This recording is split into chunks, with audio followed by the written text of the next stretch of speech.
Gua lahir di keluarga yang cukup normal, tapi bokap itu orang yang sangat keras banget.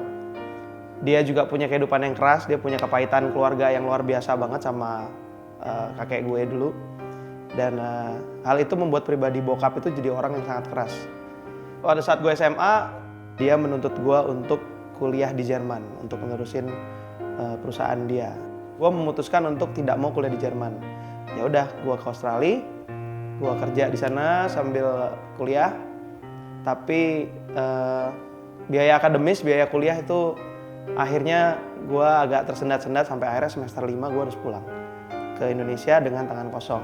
Dan ya itu bokap ketawa karena menurut bokap gue nggak nurut sama dia dan hasilnya seperti ini gitu. Gue jadi seorang yang gagal gitu, secara akademis ya. Sejak itu gue jatuh bangun, gue berusaha sendiri. Gue selalu mengandalkan kekuatan gue karena kebetulan dari zaman dulu tuh gue tuh nggak percaya sama yang namanya agama dan gue nggak dekat sama Tuhan gitu. Jadi gue percaya kalau Tuhan tuh ada, tapi hidup ini ya kita sendiri yang ngejalanin gitu.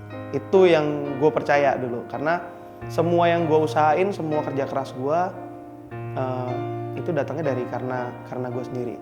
Gue jalanin hidup seperti itu terus, dan akhirnya muncul masalah keluarga. Bokap dengan masalah pribadi dia, dengan masalah perusahaan dia, dan dia juga waktu itu ada affair, dia ada cewek lain. Akhirnya satu kesempatan dia mungkin karena udah stres banget, dia ninggalin keluarga gitu. Gue jadi kepala rumah tangga yang baru, dan kita semua tetap hidup seperti biasa dan nganggap bokap tuh ya udah nggak ada, bokap udah mati aja gitu, karena ya itu pilihan dia gitu kan. Gue juga punya masalah-masalah pribadi gue sendiri dengan kerjaan, dengan kehidupan segala macem, sampai akhirnya gue capek gitu. Gue akhirnya ketemu sama seorang cewek yang sekarang jadi istri gue. Keadaan gue mendekati dia dan keadaan gue pacaran sama dia itu memaksa gue untuk menjadi seorang Kristen. Pertama kali gue ke gereja, hari itu juga gue ngerasa kayak orang yang ada di depan mimbar itu kayaknya ngomongnya cuma ke gue gitu. Akhirnya ya udah, gue memutuskan untuk gue mau belajar. Yang penting buat kehidupan gue lebih nyantai, lebih nyaman, dan gue belajar sesuatu. Selama proses itu, tiba-tiba bokap SMS, dia bilang dia pengen ketemu gue sama adik gue yang paling kecil gitu. Ya udah, akhirnya kita ketemuan di restoran waktu itu. Ya kita ngobrol-ngobrol aja biasa gitu. Kita juga udah lama banget gak ketemu, sekitar hampir 2 tahun lah kalau nggak salah gitu. Jadi begitu ketemu lagi ya memang pasti banyak yang berubah kan. Nah akhirnya gue mutusin untuk ngajak dia ke rumah kontrakan gue waktu itu. Ternyata dia sakit gitu. Ternyata dia sakit, dan sakitnya itu ternyata emang udah parah gitu.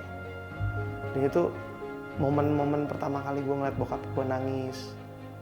Bokap juga sempat minta maaf juga. Dia bilang dia tuh sayang banget sama gue, tapi dia tuh ngerasa kalau cara ngedidik dia itu menurut dia itu cara yang terbaik untuk mempersiapkan gue jadi orang.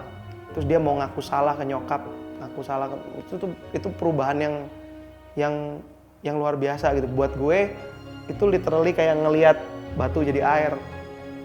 Gue selalu pengen coba fix apa yang dari dulu gue nggak nyaman dengan bokap itu, gue pengen benerin gitu.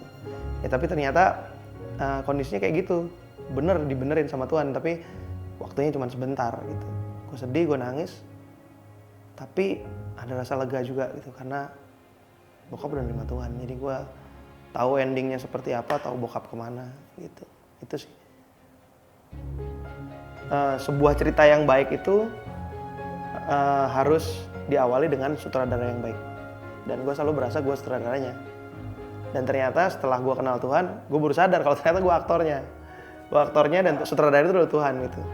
Dan gue belajar, intinya kalau lu pengen jadi orang yang baik, ya lu harus terus belajar untuk menjadi yang baik dan mendengarkan orang yang mengarahkan gitu.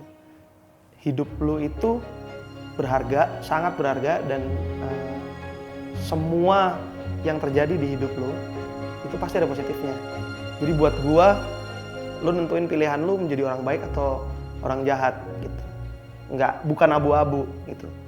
Nah kalau baik itu lebih menyenangkan dan terbukti semua orang juga pasti sukanya yang baik, kenapa lu harus jadi orang jahat gitu. Gue Patrick Effendi, Ini Aku dan Sebuah Cerita.